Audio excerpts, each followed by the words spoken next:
Sir may I come in? Yes come in. ఓ మీరా? Sir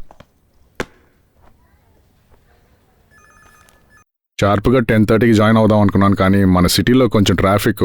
అందుకు లోటేం లేదు. మన ప్రజలు ఎక్కువగా కష్టపడేది ట్రాఫిక్ లోనే, అది తెలుసు కదా. సార్. ఎలాగైతే మన చోటికి వచ్చేసావు, సంతోషమే కదా. కరెక్ట్.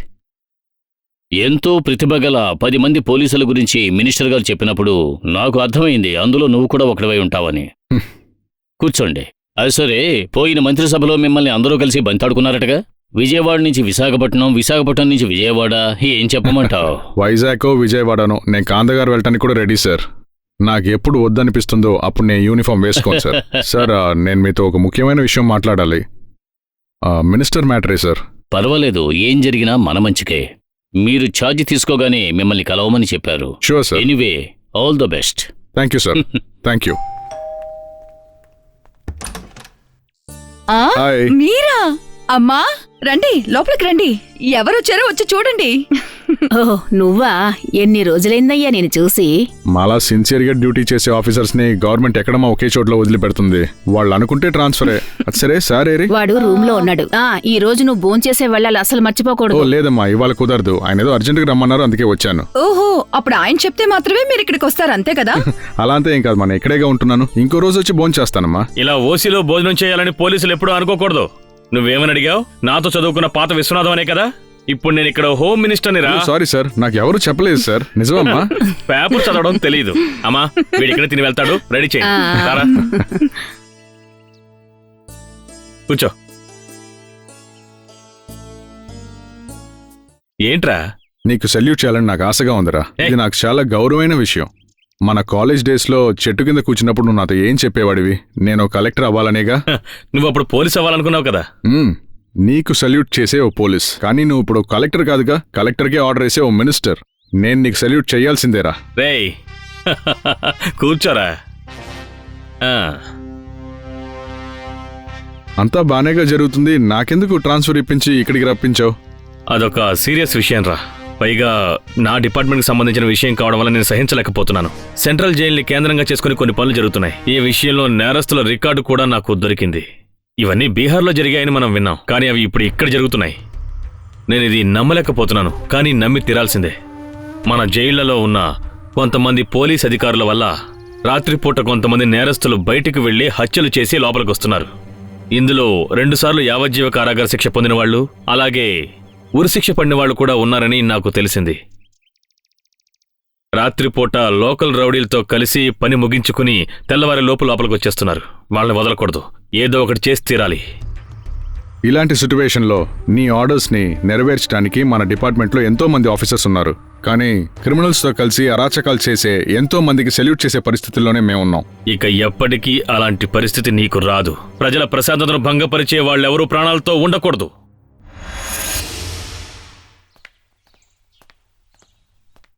Good morning sir. వెళ్ళిన పని ఏమైంది సార్? అది మనం అనుకున్నది నిజం సార్. ఇది ఇప్పుడు మొదలైంది కాదు, కానీ ఏంటి విషయం? ఏంటి? అందులో ఒక సమస్య ఉంది. అయితే దాన్ని వెంటనే ఫినిష్ చేయొచ్చుగా. ఈ సమస్యకి కారణం మినిస్టర్ నటరాజ్ గారు తమ్ముడు సార్. వాళ్ళు ఇది చాలా రహస్యంగా చేస్తున్నారు సార్.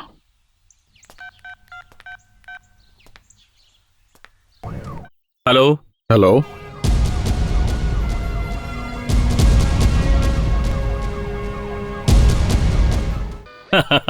నీ యూనిఫామ్ ఏమీ మర్చిపోయి రాలేదు కదా? తల మీద టోపీ ఉంది కదా, ఇంకెందుకు భయం? నీ పని కానివ్వు కమిషనర్. సార్, ఈ ఆపరేషన్ మీడియాకి తెలియపరచొచ్చుగా. నీ వెనుకున్నది ఎవరో తెలుసు కదా. నిజమేంటో చూపించు, ప్రజలు చూడాలి. Thank you sir, thank you. అవునవును, సూపర్ పర్ఫార్మెన్స్. వావ్, కాఫీ వచ్చేసింది. Happy birthday to you, happy birthday to you, happy birthday dear Alina, happy birthday to you. నాకు అర్థమైంది, అందరూ కలిసి ఏదో ఒక పెద్ద ప్లాన్ తోనే వచ్చారు కదా. నువ్వనుకున్నట్టు ఏం ప్లాన్ చేయలేదమ్మా. ఇంకేంటి, నువ్వు కట్టుకోబోయేవాడు అందరు మినిస్టర్లు తెలిసిన మంచి ఆఫీసర్ కాబట్టి నీ బర్త్డే పార్టీ చాలా స్పెషల్ గా ఉండాలి. ఒక టీ మాత్రం కొనిస్తున్నావు, ఇంత పిసినార్దనం అయిపోయావంటే. ఓకే ఓకే, నేను కొనిస్తాలే. ముందు ఈ కాఫీ తాగి రిలాక్స్ అవ్వండి.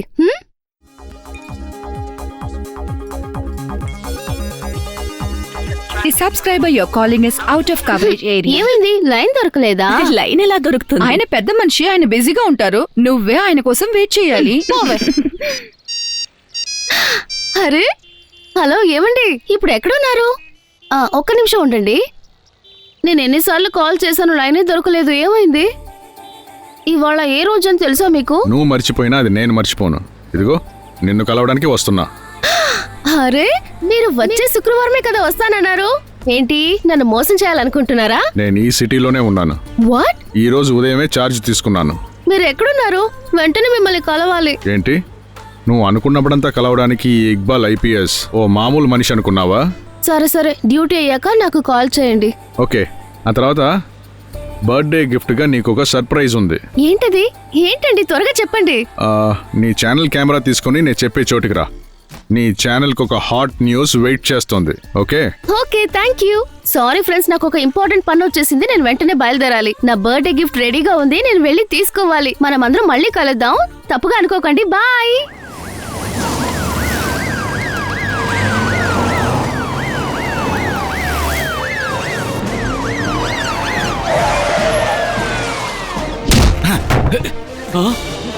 ఒక్కళ్ళని వదలకండి.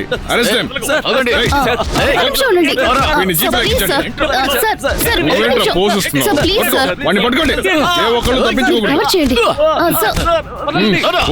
సార్, సార్ ఎలా ఇది జరిగింది? స్టేషన్కి పదరా. Sir, okay, sir. తీవ్రవాదుల్ని మన ఇండియన్ ఆర్మీ తీవ్రంగా ఎదుర్కొంటోందని మన ప్రైమ్ మినిస్టర్ గారు చెప్తున్నారు. అమెరికా ప్రధాని బరాక్ ఒబామా గారితో ఈ సమస్యని మన ప్రధాని ఆయనకి తెలియజేశారు. రేపు జరగబోయే ఒక ముఖ్యమైన సమాచారం. విశాఖపట్నంలో ఒక చిన్న ఇంటిలో కమిషనర్ ఆర్డర్ వల్ల ఒక రైడ్ జరిగిందని ఒక రిపోర్ట్. దీనికి సంబంధించిన సమాచారం అలీనా మనతో చెప్పబోతున్నారు. అలీనా, రైడ్ జరిగిన చోట ఏదైనా సమాచారం దొరికిందా? ఎవరిని అరెస్ట్ చేశారు? కాస్త వివరంగా చెప్తారా? ఈ వివరాల గురించి మనం అసిస్టెంట్ కమిషనర్ గారి దగ్గర అడిగి తెలుసుకుందాం. సార్, మినిస్టర్ తమ్ముడే పనులు చేశారని మీకు ఎలా తెలిసింది? సార్, ప్లీజ్ సార్, చెప్పండి సార్. మాయా, రేపు రాజకీయంలో చాలా మార్పులు రావచ్చు. ఈ రైడే దానికి కారణం అనుకుంటున్నాము. ఇంకో ముఖ్యమైన విషయం, ఈ రైడ్ లో ఇరుక్కున్న వారు ఇంకెవరూ కాదు, మన రెవెన్యూ మినిస్టర్ నటరాజ్ గారి సొంత తమ్ముడే. వద్దు, మీరేమీ చెప్పొద్దు. ఎవరో ఏదో చెప్పిన మాటలు విని మీరు ఇలా హఠాత్తుగా నిర్ణయం తీసుకోకూడదు. ఇలా చూడు, నువ్వు చెప్పి అరెస్ట్ చేసింది మినిస్టర్ నటరాజ్ తమ్ముడు మాత్రమే కాదు, అతను నటరాజు పార్టీలో ముఖ్యమైన సెక్రటరీ కూడా. మీరు చెప్తున్న ఆ సెక్రటరీ ప్రజలకి పాలు తేనె కలిపేమీ ఇవ్వడం లేదు. సారాయి, గంజాయి, బాంబులు ఇవన్నీ అక్కడ జరుగుతున్నాయి. అంతేకాదు వాటిని ఎలా తయారు చేయాలో కూడా అక్కడ నేర్పిస్తున్నారు. కానీ విశ్వ, పార్టీ అంటూ వచ్చినప్పుడు దేన్ని పట్టించుకోకూడదు అంటారు, అంతే కదా? దేన్ని పట్టించుకోకపోవడం వల్లే ఎన్నో చోట్ల బ్లాస్టులు జరుగుతున్నాయి. కాశ్మీర్ లో బాంబు పేలి మన సైనికులు చాలా మంది చనిపోయారు. ప్రశాంతంగా ఉన్న మన రాష్ట్రంలో ఇప్పుడు బాంబు పేలుళ్లు ఎక్కువ అవుతున్నాయి. దీనికేమంటారు? మనం ఇప్పుడు ఏం మాట్లాడినా సరే చిన్న సమస్యను పెద్ద సమస్యగా మార్చి అపోజిషన్ పార్టీ వాళ్ళు మన పార్టీకి పెద్ద కళంకాన్ని ఆపాదిస్తారు. దయచేసి మీరు అలా మాట్లాడకండి. నేను ఎలక్షన్లో నిలబడి గెలిచింది కార్లు తిరగడానికి కాదు, రాజకీయ నేరస్తులకి తగిన గుణపాఠం చెప్పడానికి. ఇందులో మీకేమైనా సందేహం ఉందా? విశ్వనాథం, ఆ నటరాజ్ సమస్య పెద్ద సమస్య కాదు. కొన్ని విషయాల్లో సామరస్యంగా వెళ్ళిపోవాలి, అదే మంచిది. వద్దండి సీఎం గారు, సమాధానం అడిగి అతన్ని టార్చర్ చేయకండి. ఇప్పుడేగా సీట్లో కూర్చుని రాజకీయం చేస్తున్నారు. ఇది కూడా లేకపోతే ఎలా? మనం దాన్ని పట్టించుకోకూడదు. Well done mister minister Vishwanatha. ఇది నీకు శ్వాసతో అనుకోకు. మన వాళ్ళని వదిలేయమని పోలీస్కి చెప్పు. అయ్యో, నేనొక మామూలు రక్షణ మంత్రిని సార్. పైగా పోలీసులు ఎవరైనా నేరస్తుని గనక పట్టుకుంటే అతని విషయంలో పోలీసులు, కోర్టులే చూసుకుంటాయి. ఇందులో సీఎం గారికి ఎటువంటి సందేహం లేదు కదా? ఒక్క నిమిషం. నీలాగా చనిపోయిన మీ తండ్రి గారిని తలుచుకుని పశ్చాత్తాపపడి మినిస్టర్ అయిన వాళ్ళం మేము కాదు, మేము స్వయంగా వచ్చిన వాళ్ళం. మా అధికారం మీద చేతులు పెట్టవనుకో, ఆ తర్వాత ఏం జరుగుతుందో నీకు తెలీదు. నువ్వు ఇప్పుడే కదా హోమ్ మినిస్టర్గా పార్టీలో అడుగుపెట్టావు. 1 నుంచి 10 దాకా తెలుసుకోవడానికి చాలా ఉంది. నువ్వు ఇప్పుడు చేస్తున్నది అంతా అనవసరమైన పని. మమ్మల్ని ఎదిరించి ఎవరు ఇక్కడ ఉండలేరు. అర్థమైంది, గూండాలు. అదే కదా ఇండైరెక్ట్ గా నాకు చెప్తున్నారు. నేను చెప్పేది వినండి. నాకు వేసే ప్రతి ఓటు సాధారణ ప్రజలు వేసే ఓటు. నా ప్రజలకి కష్టం కలిగించే వాళ్ళెవరో ఈ దేశంలో ఉండకూడదు. ఇతని తమ్ముడు తప్పులు చేసి రిసార్ట్లోనూ బంగ్లాలోనూ హాయిగా ఎంజాయ్ చేస్తుంటాడు. కానీ అతన్ని పట్టుకోవడానికి వెళ్ళిన పోలీసులకి దక్కేది అవమానం, అగౌరవం, చెడ్డ పేరు మాత్రమే. ఇదే ఇప్పుడు ఈ దేశంలో ఉన్న పరిస్థితి. ఇలాగే ఎంతకాలం దీన్ని చూస్తూ ఉండమంటారు? ప్రజలు ఎంతకాలం సహిస్తారు చెప్పండి? దానికి కారణమైన వాడు మంత్రి అయినా సరే, మంత్రి కొడుకైనా సరే, మంత్రి తమ్ముడైనా సరే, వాడు జైల్లో చెప్ప కూడా తినాల్సిందే. దీనికో ముగింపు పలకాలి సీఎం సార్. మన పార్టీ జెండాను ఉపయోగించుకునే రౌడీలు ఎవరో మనకు అవసరం లేదు. ఏ రౌడీకి ఎక్కడెక్కడ తలుపులు తెరుచుకుంటున్నాయో, వాళ్ళ చేతికి ఎక్కడి నుంచి ఆయుధాలు వస్తున్నాయో వాళ్ళందరినీ కనిపెట్టి వాళ్ళకి శిక్ష పడేలా చేయాలి. ఇవన్నీ నెరవేరడానికి నేను ఎంత దూరం వెళ్లాలన్నా సరే వెళ్లి తీరుతాను, అర్థమైందా? అతను మాట్లాడిందంతా విన్నారుగా. గుడ్. సీఎంకి ఇది తెలుసు అనుకుంటా. సాయంత్రం పెళ్ళంతో గొడవ పడితే ఒంటరిగానే పడుకోవాలని అంటారు. ఇది నిద్రపోతున్న సింహాన్ని గోకి లేపినట్టుగా ఉంది. ఒక సామెత ఉంది, తెలుసు కదా నీకు? కరెక్ట్, అలా కూడా అంటారు.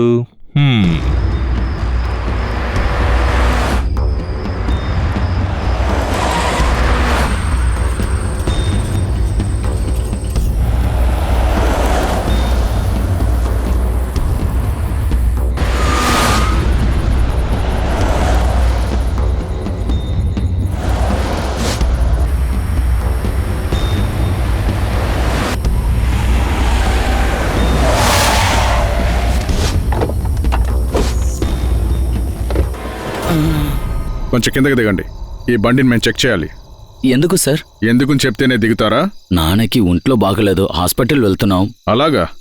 ఏ హాస్పిటల్కి ఈ రూట్లో వెళ్తున్నారు? సార్ అది సిటీ హాస్పిటల్కి సార్. ఈ అడవిలో సిటీ హాస్పిటలా?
రండి సార్, కూర్చోండి. ఎలా ఉన్నారు సార్? పర్లేదు, బెటర్. టీ కాఫీ ఏదైనా? వద్దు సార్, నేను ఇప్పుడే తాకాను. సార్, ఈ కేసు గురించి అప్డేట్స్ ఏమైనా? సార్, విజయ్ కుమార్ని మన కస్టడీకి తీసుకోవాలని కోర్టులో ఆర్డర్ తీసుకున్నాను. గుడ్. అది సరే, ఈయన మీకెలా తెలుసు? సార్, వాడి గురించి చెప్పాలంటే వాడి హిస్టరీ మొత్తం నాకు తెలుసు సార్.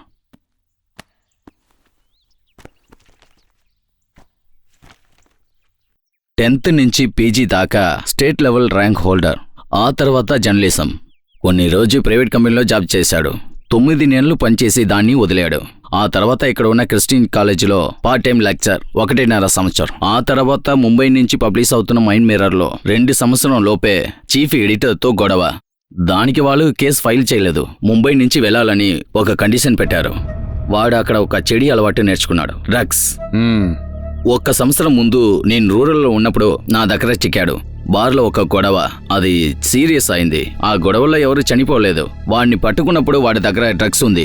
జామీన్ తీయడానికి ఎవరూ రాలేదు. అప్పటి నుంచి జైల్లోనే ఉన్నాడు. రాజు, ఆ ఫోన్ అటెండ్ చేయండి. హలో. ఏంటి బుజ్జి పోలీస్ ఎక్కడున్నారు? నిన్న నైట్ రౌడీ సెల్లో మిమ్మల్ని ఒక ఆట ఆడించారట. ఒక్క నిమిషం సార్ దగ్గర. సార్, ఆయన కదా. హలో. హలో, ఏంటండి మీ మొబైల్ ఫోన్ ని మీ దగ్గర పెట్టుకోరా? అందుకు ఒక అసిస్టెంట్ కావాలా? నువ్వు ఎక్కడి నుంచి కాల్ చేస్తున్నావు? ఆకాశం నుంచి. మనమిద్దరం ఇప్పుడు అంత దూరంలోనే ఉన్నాం. సరే, విషయానికి రా. ఏంటండి, మీరు ఆ క్రిమినల్స్ ని ఫాలో అయ్యే విషయం నాకు కూడా ఫోన్ చేసి చెప్పుండొచ్చు కదా. అది లైవ్ గా షూట్ చేసి అందరికి చూపించుండొచ్చు. అయితే నువ్వు పని చేయి. సిటీలో ఎవరో విఐపి చాలా సీరియస్ గా ఉన్నారట. ఆయన చావును లైవ్ గా చూపించొచ్చుగా. అదంతా వదిలేయండి. మీకేమైనా దెబ్బ తగిలిందా? లేదు, కానీ నా బ్రెయిన్ కొంచెం డ్యామేజ్ అయింది. ఏంటి బ్రెయిన్? Start ready. సరే, మీరు వెంటనే టీవీ ఆన్ చేయండి. ఫోన్ కట్ చేయకండి, సరేనా?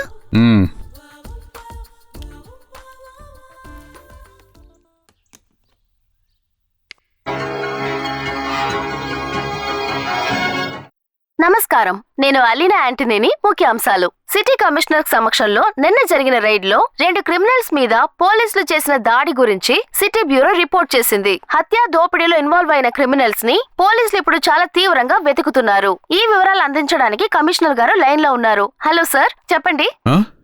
కమిషనర్ మిస్టర్ ఇక్బాల్, నేను ఇప్పుడు మాట్లాడింది వినిపిస్తోంది కదా? దీని గురించి మీ సమాధానం చెప్పండి. మీకేమైనా దెబ్బ తగిలిందా? మాట్లాడలేని విధంగా మీకు దెబ్బ తగిలినట్టు మీరు చెప్పాలనుకుంటున్నారా? వ్యూవర్స్ కి మీరేం చెప్పాలనుకుంటున్నారు? మీకెలా ఈ విషయం తెలిసింది? ప్రెస్కి తెలియజేయాల్సిన ఏ విషయం అయినా మా డిపార్ట్మెంట్ లో ఒక సెల్ ఉంది, వాళ్ళు తెలియజేస్తారు. క్షమించండి, ఆయన ఫోన్ కట్ చేశారా లేక లైన్ కట్ అయిందా అని తెలియలేదు. ఏదేమైనా ఆయన చాలా కోపంగా ఉన్నట్టు అనిపిస్తోంది. ఇప్పుడు ఒక చిన్న షార్ట్ బ్రేక్ తర్వాత మనం మళ్ళీ కలుద్దాం. వాడు డ్రగ్స్ వేసుకుని మందు కొట్టాడు సార్. బాగా మత్తు ఎక్కువై స్పృహ తప్పిపడి ఉన్నాడు. వాణ్ణి ఎలా కోర్టుకు తీసుకువెళ్ళాలి? అది తెలీదా? Liquor always pick the truth. తాగినవాడు నిజం మాత్రమే చెప్తాడు. అలా అయితే నేరస్తులందరినీ బారుకు తీసుకువెళ్ళి పీకల దాకా తాగిస్తే చాలు కదా సార్. నిజాన్ని కక్కేస్తారు కదా.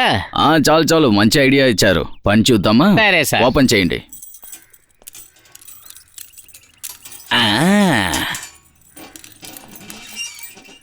Morning sir. Good morning. Morning. ఒక సిగరెట్ ఇస్తారా? ఉంది, రా ఇస్తాను. సరే, ఎలా ఉన్నావు? బాగున్నావా?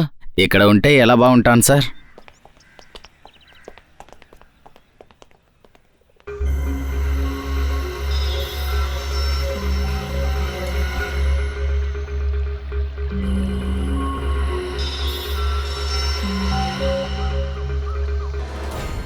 మీకు ఇంకా ఎన్నేళ్ళు సర్వీస్ ఉంది? 3 ఏళ్లే ఉంది సార్. సర్వీస్లో మీరు చేసిన మంచి పనులకి తప్పకుండా మీకు అవార్డు ఇస్తారు. అందుకు సమయం వచ్చింది.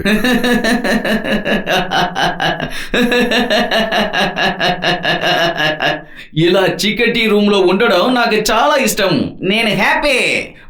బాగా నవ్వాలి నేను. కానీ ఒకటే, నా ముందు ఏ ఒక్క మనిషి ముఖం కూడా తెలియకూడదు. అందుకు మనం చెప్పడంతో నవ్వుతాం. ఎనీవే, ఒక సిగరెట్ ఇవ్వండి. ఇక్కడ సిగరెట్ కాల్చకూడదు. ₹2, ₹3 ఇచ్చి సిగరెట్ కొనేవాడికి 300 నుంచి 500 దాకా నేను ఇవ్వాలి. ఇందులో ఏం న్యాయం ఉందండి? అన్ని తప్పుగా జరుగుతుంది. అది చేసేవాడికి అమ్మేవాడికి 3,000 కోట్ల రూపాయలు లాభం. ఒక ధైర్యమైన మినిస్ట్రీ ఇక్కడ ఉంటే ఇదంతా సరి చేయమని చెప్పండి, అప్పుడు నేను ఒప్పుకుంటాను. ఓ సారీ, నేను తెలియక నిజం చెప్పాను. నన్ను కొట్టండి. ఈ చీకటి రూమ్ లో నన్ను పెట్టి ఏం చేయబోతున్నారు? మిస్టర్ విజయ్, మేము మిమ్మల్ని ఇక్కడికి తీసుకొచ్చింది కొట్టడానికో హింసించడానికో కాదు. మా డిపార్ట్మెంట్కి మీ అవసరం ఉంది. నవ్వకు. సారీ. అమెరికా వాళ్ళు దానికి కూడా మనిషి పెట్టారా? ఇండియా వాళ్ళు ఇంతే నవ్వాలని? ఒరే, ఎక్కువగా వావుకు. సార్ చెప్పినట్టు చెయ్యి. గివ్ మీ ఎ వెపన్. నాకు ఒక ఆయుధాన్ని ఇవ్వు. అది ఉంటేనే నేను ఒకరిని చంపగలను. ఆ తర్వాత నన్ను ఏవైనా చెయ్యండి. నువ్వు ఇప్పుడు చాలా కాన్షియస్ గా ఉన్నావు. అనవసరంగా నా దగ్గర తన్నులు తినకు. Relax. Take a deep breath. Okay, నీకు తెలిసిన విషయాలన్నీ మాకు చెప్పేస్తే మా పని ఈజీగా అయిపోతుంది. ఏం లేదు, రాత్రి అయితే నువ్వు ఉన్న సెల్ నుంచి కొంతమంది బయటికి వెళ్తున్నారట, రైట్? వాడిని నేను రోజు చూస్తూనే ఉన్నాను. వాళ్ళు బయటికి వెళ్ళి లోపలికి వచ్చిన తర్వాత పేపర్ని చూస్తే అంత ఇంట్రెస్ట్గా ఉంటుంది. నరికిన తల, పేలిన బాంబులు, లెక్కలు, చెయ్యి కాలు ముక్కలుగా నరికేసింది. Yes, that is the truth, the naked truth. ఏమీ లేకుండా మనిషి తలకి ఇప్పుడు మంచి మార్కెట్. ఒక తలకి ఇప్పుడు లక్షలు దొరుకుతాయి. జీవితంతో ఉన్న ఒక మనిషికి విలువ లేనప్పుడు వాడు తలకి ₹1,00,000 దొరికితే ఇట్ ఈస్ గుడ్ వర్క్. సరేనా ఇన్స్పెక్టర్? ఒక ఉరి శిక్ష ఖైదీ కూడా ఇక్కడి నుంచి ఈజీగా బయటికి వెళ్ళొచ్చు. జైలర్ గారు, సూపరింటెండెంట్ ఇది జాలీగా హ్యాపీగా ఎంజాయ్ చేస్తున్నారు. వాళ్ళు మొత్తం లిస్టు మీకు కావాలా చెప్పండి. శేఖర్, యాంటనీ, జాఫర్, ఇబ్రాహిం, కరీం కావాలా? ఎంత కావాలో చెప్పండి, ఇస్తాను. Okay, relax. లుక్, ఈ ఫోన్లో ఏ అనే పేరుతో ఒకే ఒక నంబర్ని సేవ్ చేసి ఉంచాను. నువ్వు అది డయల్ చేస్తే ఆ కాల్ నాకు వస్తుంది. రాత్రులు ఎవరైనా అక్కడ సెల్ నుంచి బయటికి వెళ్ళారంటే వెంటనే నువ్వు నాకు ఇన్ఫర్మేషన్ ఇవ్వాలి. ఇంకో ముఖ్యమైన విషయం, ఇది జైల్లో అలౌడ్ కాదు, సో జాగ్రత్తగా ఉండు. దీనికి నాకేం తగ్గుతుంది? నీకేం కావాలి? నాకు మరణ శిక్ష కావాలి. ఇక పైన ఏ మనిషి మొగం చూడకుండా ఉండడానికి మరణ శిక్ష కావాలి. ఇస్తారా?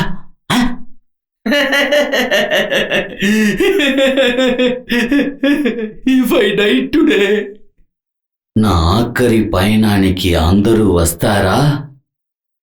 నేను దానికోసమే ఎదురు చూస్తున్నాను.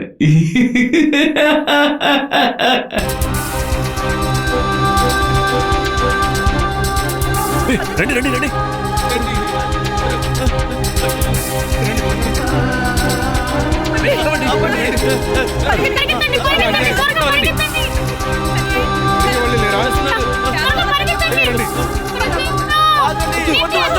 అయ్యో అయ్యో అయ్యో అన్యాయం చేస్తున్నారు, అయ్యో నాశనం చేస్తున్నారు, అయ్యో అయ్యో ఎవరైనా కాపాడండి, చూస్తూ ఊరుకుంటారేమిటి?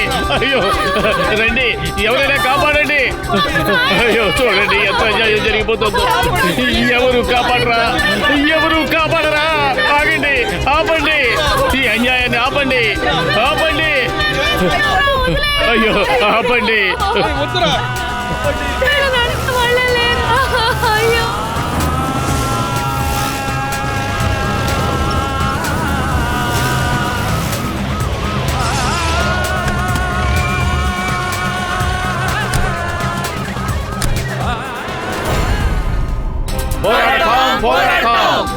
మాకు స్వతంత్రం వచ్చే వరకు మా హక్కుల్ని వదిలిపెట్టం. మా స్థలాన్ని మేము ఇవ్వం. మా హక్కుల్ని కాపాడుకుంటాం. సార్ కొంచెం పక్కకి జరగండి, వాళ్ళు ఏం చెప్తున్నారో విందాం. ఇది గవర్నమెంట్ ఆర్డర్, గొడవ చేయకండి. మా ఓటు వల్లే వాళ్ళు గెలిచారు. ఇప్పుడు సర్కారు వాళ్ళు మా అందరిని దోచుకుంటారా? గొడవ పడ్డానికి ఇది సమయం కాదు. గవర్నమెంట్ చోట్లోనే మీరు ఇల్లులు కట్టుకున్నారు. క్లియర్ చేసే హక్కు మాకుంది. ఉంటున్న ఇంటిని కూల్చేసి న్యాయం మాట్లాడుతున్నారా? నష్టపరిహారం పేపర్ మీదే ఇచ్చారు. అది ఇచ్చిన తర్వాతే మీ పని మీరు మొదలు పెట్టొచ్చు. వాటి గురించి మాకు తెలీదు. అగ్రికల్చర్ డిపార్ట్మెంట్ కి సంబంధించిన చోటు ఇది. కంప్లైంట్ చేయాలంటే ప్రభుత్వం దగ్గర చేసుకోండి. అదంతా కుదరదు. మేము ఎండనక వాననక కష్టపడి సంపాదించిన ఆస్తి అమ్మా ఇది. దాన్ని మీరు తీసుకోవాలంటే మా శవాల మీద నుంచే వెళ్ళాలి. ఇలా చూడు కలెక్టర్ అమ్మాయి, నువ్వు ఎంత బేగ ఎక్కడి నుంచి వెళ్తే నీకే అంత మంచిది. నో, ఇది నా డ్యూటీ. దీన్ని పూర్తి చేసే నేను వెళ్తాను. అలా మేము వదిలిపెట్టాం. ఇలా చూడండి, కృష్ణన్న ఉన్నప్పుడు మొదలైన సమస్య ఇది. మీ విషయంలో తలదోర్చడానికి రాలేదు. వెళ్ళిపోమంటే వెళ్ళిపోతాం. కానీ ఒకటి, మాకు సొంత స్థలం కావాలి. మా పేరున పట్టా రాసి ఆ పేపర్లు మా చేతిలో పెడితేనే కదులుతాం. లేదంటే ప్రజలెవ్వరూ కూడా మిమ్మల్ని వదిలిపెట్టరు. Hello Viswanathan sir.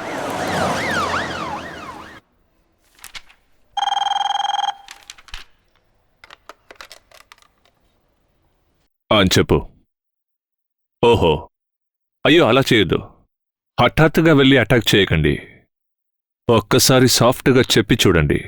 అప్పుడు వినలేదంటే ఈ లా అండ్ ఆర్డర్ అంతా ఎలా నడపాలో నేను చెప్పి మీకు తెలియాలా ఏంటి? శాంపుల్కి 2 సార్లు పైకి కాల్చండి. ఆ తర్వాత అమాయక ప్రజల గుండెల్లో పేలుస్తావా? మిస్టర్ విశ్వనాథ. అవును, విశ్వనాథున్నే. మర్యాదగా ఆ కలెక్టర్ని అక్కడి నుంచి వచ్చామని చెప్పండి. ఇది గవర్నమెంట్ ఆర్డర్, జరిగి తీరుతుంది. ఆ నిర్ణయాన్ని మార్చుకుని తీరాలి. 5 సెంట్లు కొనలేని వాడు, 1 సెంటు కూడా లేని బిచ్చగాడు అక్కడ జీవిస్తున్నారు తెలుసా? వాళ్ళని ఖాళీ చేయించి మీ కలల కోటని అక్కడ కట్టాలనుకుంటే మాత్రం అడ్డుకుంటాను, ఎన్ని ఆటంకాలు ఎదురైనా. అయితే మినిస్టర్ జాబ్ని రిసైన్ చేసి వెళ్ళండి. వాళ్ళతో కలిసి పోరాడండి. ఈ పోస్ట్ గనక లేకపోతే నువ్వు రోడ్డుకి రావాల్సిందే. కాబట్టి అక్కడికే వెళ్ళి వీరాన్ని చూపించు. రెవెన్యూ డిపార్ట్మెంట్ నాది. ఆ కుర్చీలో నేను కూర్చున్నంత వరకు ఎవరెవరికి ఖాళీ చేయమని నోటీస్ ఇచ్చానో వాళ్ళని ఆ కాలనీ నుంచి తరిమేయకుండా వదిలిపెట్టను. కలెక్టర్ మీరాదేవికి కనెక్ట్ చేయండి. ఇలాంటి బిల్డప్లని నా దగ్గర ఇవ్వద్దు. రేపు ఈ సీట్లో ఉంటావో లేదో నీకే తెలీదు. అలాంటప్పుడు ఎందుకిలా గంతులు వేస్తున్నావు? అది నువ్వు విలాసవంతంగా జీవించడానికి తగిన ప్లేస్ కాదు. నీకు ముష్టి వేసిన వాడి ఇంటికి వెళ్ళు. ఏంటి కోపం వస్తుందా? తమరింతకు ముందు చేసిన పనే కదా. ప్రజల్ని ఎన్నో రకాలుగా ఇబ్బంది పెట్టిన వాడిని గవర్నమెంట్ పట్టుకుని తీసుకెళ్లి జైల్లో బంధించింది కదా. వాణ్ణి 4 తన్ని నిజాలు కక్కించి వాటన్నిటినీ ఒక పెట్టెలో మేం భద్రంగా దాచిపెట్టుంచాం.